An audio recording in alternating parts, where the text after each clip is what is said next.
pussy popping, you beautiful humans. My name is Ariane Andrew. I'm Matt Dillon, and welcome to another piping hot episode of Sippin' the Tea, where we sip that tea, and guess what, girl? Bill. Feel that tea. I told you in 2021, no matter how bad I sound, I will not leave you hanging. Yeah, because I'm like, you were leaving me hanging up in the 2020. Honey, 2020 left us all hanging by a thread. So, Mama's decided in 2021 that, she has to be SAG registered to even be involved in the project. She's not here today. Glitty's in her little slumber, living her best life. So, We are joined by somebody today that I'm excited to peel some layers back of. Mother, wife, ultimate fighter. Like, you wouldn't know it looking at her, but Michelle Waterson, my love in the bottom box. Welcome, honey. Welcome. So glad we can make this happen. Oh, thank you guys so much for having me. It's so good to see your lovely faces. Oh. I know it's been a minute, girl, since I seen you last. I know, but I think that's a good thing. We're staying busy and keep trekking forward. So that's a good thing. That's very true. And speaking of trucking forward, girl, now that we're in a new year and 2020 was interesting to say the very least, we always try to focus on the positive. So what were some positive takeaways that you took away from 2020 that you're now entering this year of 2021? I mean, I think you just hit it on the head. It's kind of, I think it was just like a rude awakening for everyone around the world to appreciate life. I think that life goes by so fast sometimes that we don't stop and smell the roses. And it took something like 2020 to like hit us smack in the face and let us know, wake up, realize the people that are in your life. Don't take advantage of the time that we have on this world, and to really, cherish all the people that are in our lives, cherish the moments that we have, and just don't take life for granted. I think that was the biggest thing for me anyways, because there are things that are going to happen that are outside of your control, and you have choices on how to handle those things. You can handle them by freaking out. You can handle them by hiding under a rock. You can handle them by not wanting to deal with it, or you can fight it. You can battle it, and you can overcome those challenges and allow those challenges to make you stronger. I'm gonna just we're gonna need that little clip together, because that was some pretty on point stuff. I like the mindset. Maybe it's the career path that you've chosen, but the verbiage and the way you described it, like hitting it head on, like challenging yourself to step up and be there even when it's at your hardest. How did what you do for a living help you last year step into this year, in terms of like perhaps more about the mindset? Because I really blown away. We've spoken to a lot of people, and to hear back, that was so succinct and like together, that really kind of resonated with me. How did doing what you do day to day mentally prepare you to step into 2021? I just think as a fighter, you put your heart like on the line for the world to see, and it doesn't matter win or lose. The world is going to see, everything, all your hard work in those 15 to 25 minutes of you being able to showcase what you did, with that 15 minutes of shine, what people don't see is the years and decades of struggle that you put in to get those 15 minutes, and to be able to showcase what it is that you've been working so hard for in those 15 minutes. And a lot of times what you really want to show doesn't end up being able to be on display, because it's not just you in there, it's you against somebody else trying to take your head off. Bam. So it's like you kind of just got to roll with the punches, and there's always going to be challenges even within your own battle, whether it's a personal challenge that you are trying not to bring in with you, whether it's outside things that are affecting you, whether it's an injury, whether it's the fireman coming to help you out, something's going on. I don't know what's going on. This is life though. This is real though. This is what life is about. I'm Adapting. gonna call 911 for you. Hang on, hello. It's an emergency. I was like, what happened? It is, and that's what it is. I think the people that see it as a challenge rather than a problem, because it is a problem, but okay, how are you going to solve it? That's what I tell my daughter all the time. Like, you know, she runs into an issue and she starts freaking out and she starts crying, and I tell her, like, all right, are you done crying? Now what are you going to do about it? You know, because crying is it solving the problem? Is it like cleaning away this problem that you have? Because if it is, then you could keep crying, but if not, then you better stop crying and figure out how to solve the problem, you know. Oh yes, I always say that. Like when someone comes to me with a problem, like, okay, what's the solution? You know what I mean? Like, how are we going to solve this? Because keep going over and over it again, it's like you're not going to get anywhere. So I mean, everything that you're saying, girl, it's so inspiring to hear, because I think a lot of people need to hear this, because the world's not nice to anyone. No one gives a fuck about you, you know? And literally, you do have to fight your way through life. And I guess for, you know, people who are listening, what are some things that you do when you do feel like you have faced adversity and that you just like, you feel like you have hit a wall, because we are human? What are some things that get you through that? I think action. I think about some of my fights, and the moments when I'm the most scared and the most doubtful and the most fearful is when I'm not able to do anything, right? So fight week is probably the perfect example. It's the most stressful week because I'm cutting weight. I see my opponent, you know, I'm doing all the media. I'm doing interviews. People are asking me, oh, you're a 10-1 underdog. What do you think about that? This and that. And a lot of times, especially last year, we are basically in a bubble because of COVID. So we couldn't go out. We couldn't keep ourselves distracted, this and that. So you're basically stuck in your hotel room with your thoughts. And that can be the most dangerous when you're stuck with your thoughts, because then it's like, oh, well, what if this happens? What if this happens? What if this happens? And so for me, and what my coach Wink had always told me was, when you're stuck in your thoughts, get up and start shadowboxing, play it out in your mind. Okay, because I'm like, man, she has a really strong right hand. What if she knocks me out? What if my daughter sees that? Then I start thinking about that. So instead of freaking myself out about all the what ifs, then I get up and I start shadowboxing and I actually play it through in my mind. All right, if she throws it right, what are the answers that I can do? And so I actually like basically start shadowboxing and fighting my opponent in my hotel room. And I'm like, okay, I can do this. And then, oh, I can do this. And then I can finish her like this. So I reverse my perspective. Instead of starting to freak out of all the things that she could do to me, I start thinking about all the things that I could do to her. And by the time, you know, my shadowboxing session's over, I won the fight in my head. I love that. And then the phone rings and it's the front desk being like, what are you doing in there, ma'am? Is everything okay? Like, what is going on in there? That's like, bam, bam. I mean, exactly. I love that. That leads me to asking you straight up, what is it about what you do that you love so much? What does it do for your soul, your mind? Because I mean, even the way you like, it seems like the way you kind of move through an issue with your daughter, and like, is the crying going to help? It's all kind of very, seems to be like the skeletal system that you live your life by. So what is it that you love the most? If there was one thing, I guess. I love that I will always be a student. And I just think that is a thing. I feel like a lot of us, just as you know, humans, and as you grow older, you kind of become comfortable. And I think when you become comfortable and you sit in your comfort zone is when you begin to lose yourself. And so in fighting, you know, if you stop learning, there's somebody else out there, you know, continuing to try to learn to kick your ass, you know. Yep. So if you stop learning, or if you think you know it all, there's somebody out there that is going to show you that you don't. Absolutely. Like, for real, for real, for real. That's always in life. So girl, yes.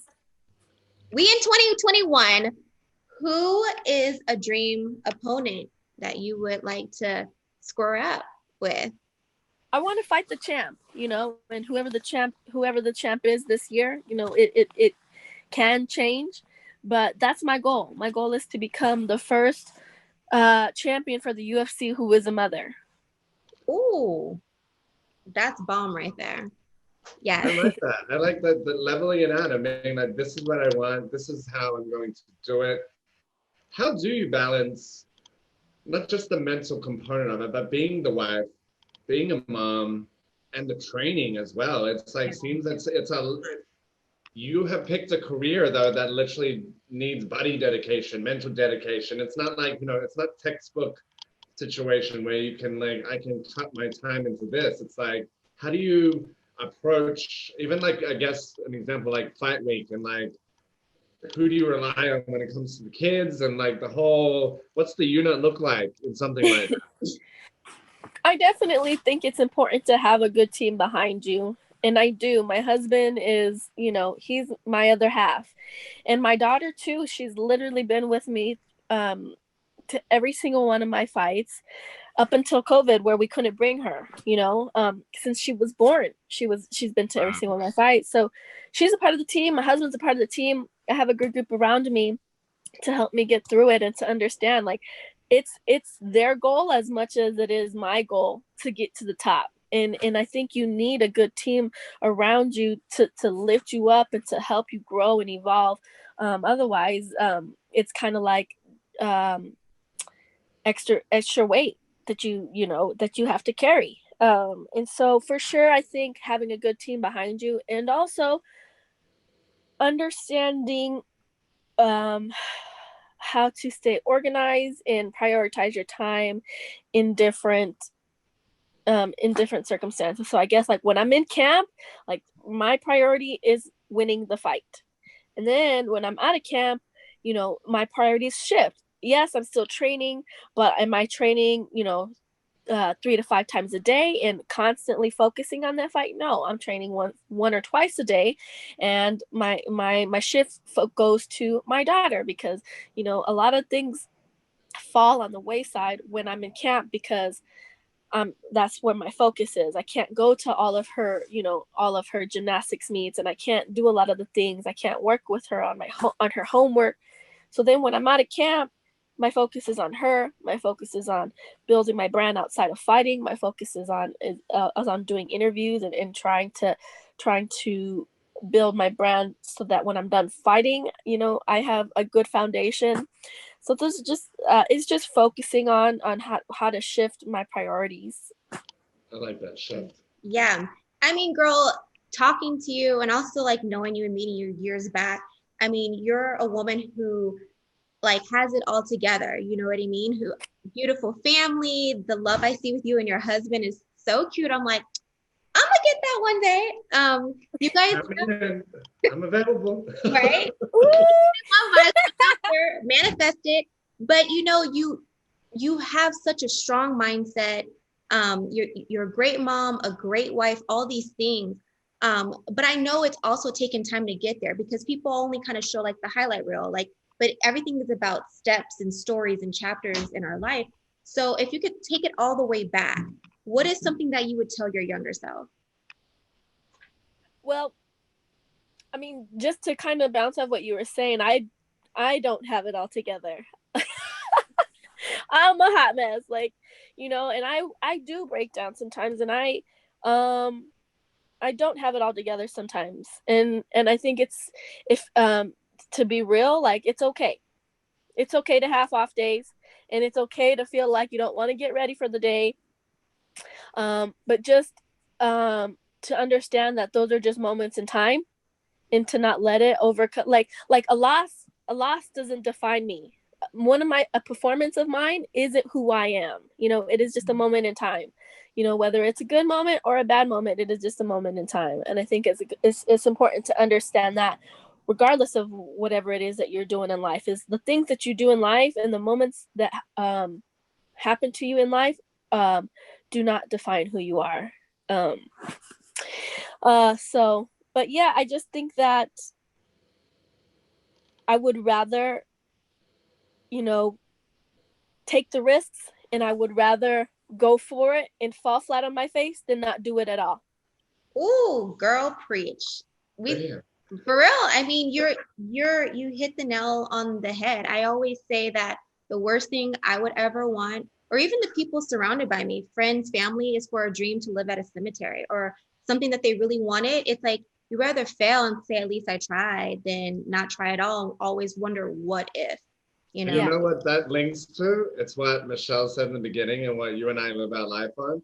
The dream's going to live in the cemetery unless you continue to learn. And I think this Yeah. is like the connectivity here in this conversation. The minute, Michelle, you said that in the beginning, that's how I live my life in terms of like, when I'm in that grave, I'll still be learning until like they put the last bit of dirt on me and like, bam, you're dead. I'll be like, honey, let's go. But I think strongly about that. And I think strongly about success being different for everybody. Success is not, for some people, money, for some people, accolades, for some people, you know, getting that job promotion. What to you is some ingredients to success or your definition of success? Because you have a lot of people that look up to you. So I love that you're being open and being like, you know, shit, sometimes we don't have it together. But then you have people that look at you and be like, damn, she's got it together. It's like, you know. I think you're right. I think a lot of people, especially now with social media being so accessible and you being able to filter your life and show people what you want people to think your life is, can be dangerous, you know. But I think why it's so appealing is because it shows, it tells a story that of something that we might want, you know. And they kind of, everybody always says, you know, the grass is greener on the other side, this or that, but the truth is the grass is greener where you water it, right? And I think that we all have this picture of success that we all want to live this rock star lifestyle. But that's not really what we want. What we really want is to embrace the process of what it takes to get there. And so it's kind of like I think about my fights and when I've won my biggest battles, what are the thoughts that are running through my mind when they raise my hand? It isn't that they raise my hand, it's, you know, all the times that I, you know, bled at practice, all the times that I was sore waking up, all the times that I didn't want to wake up, but I did anyways. Those are the thoughts that ran through my mind. Those are all the things that I overcame in order to get to the point where I got my hand raised. And so it is the process that is the most fulfilling. And to me, being able to embrace the process, and understanding that that's where all the bread and butter is success to me, is embracing the suck. I like that. Yeah, you, girl, I mean, this interview has been like one of my favorites, to be honest, because how real you're being and explaining, because it's the truth. Like once you reach the top, it's like, then what, right? Uh-huh. That it's going, and it's hard though, because we have to admit, as humans, it is very hard to sometimes enjoy the process, especially when you're getting knocked down. For you, like Literally literally, and figuratively. you know, legit. Damn. But it's like the metaphor of life, right? Because in Yeah. some form or fashion, whether it's you really getting your ass handed to you or somebody's knocking you down as you're trying to be an entrepreneur or trying to do whatever it is, get your body right.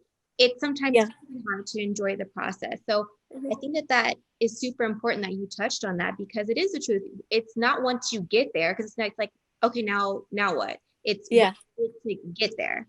So I really appreciate you sharing and being like just super real and fucking authentic, because a lot of people say it's overnight and it's not. It's like, oh yeah, 15, 20 years in the making. Yeah, that's overnight.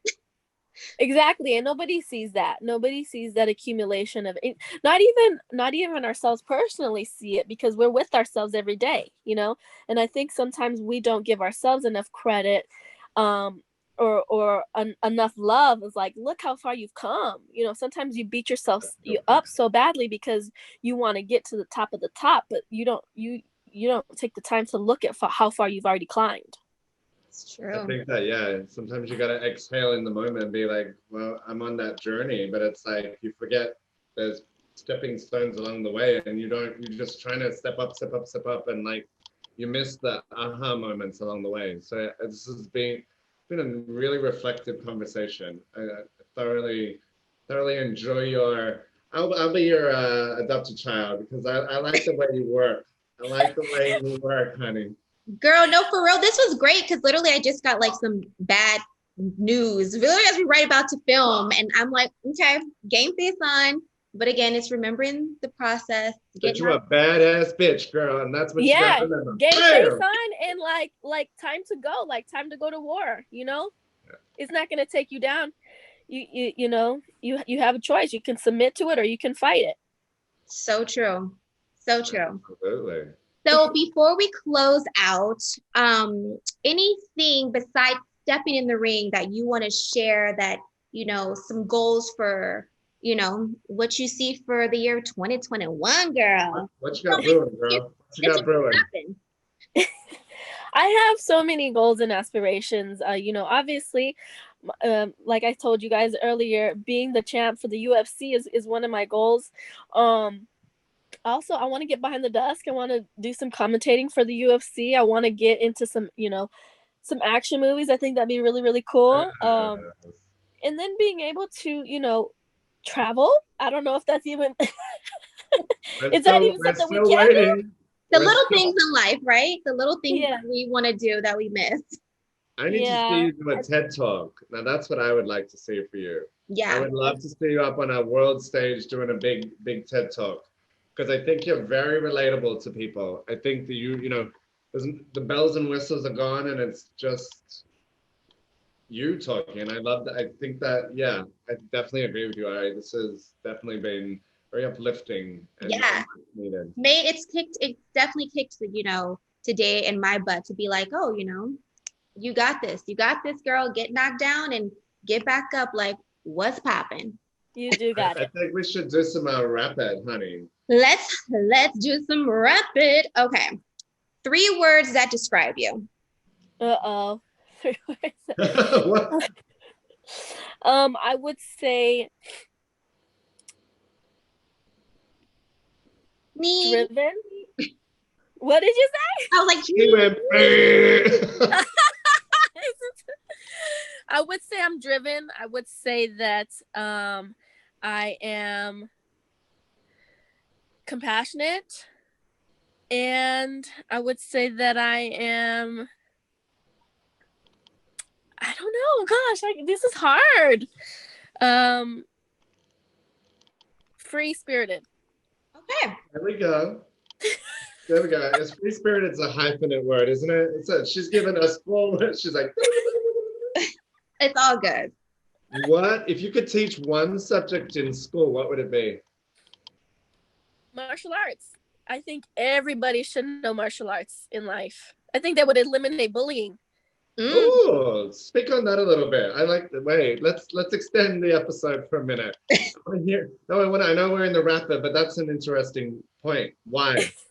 Because if you knew that the person that you're talking shit to could beat your ass, you would probably want to open your mouth and talk shit to them. Like that's what I said, honey, when I picked up that trash can. I went, "Come here, motherfucker. Let's go." I didn't know any martial arts move, honey, but you know, namaste. Namaste.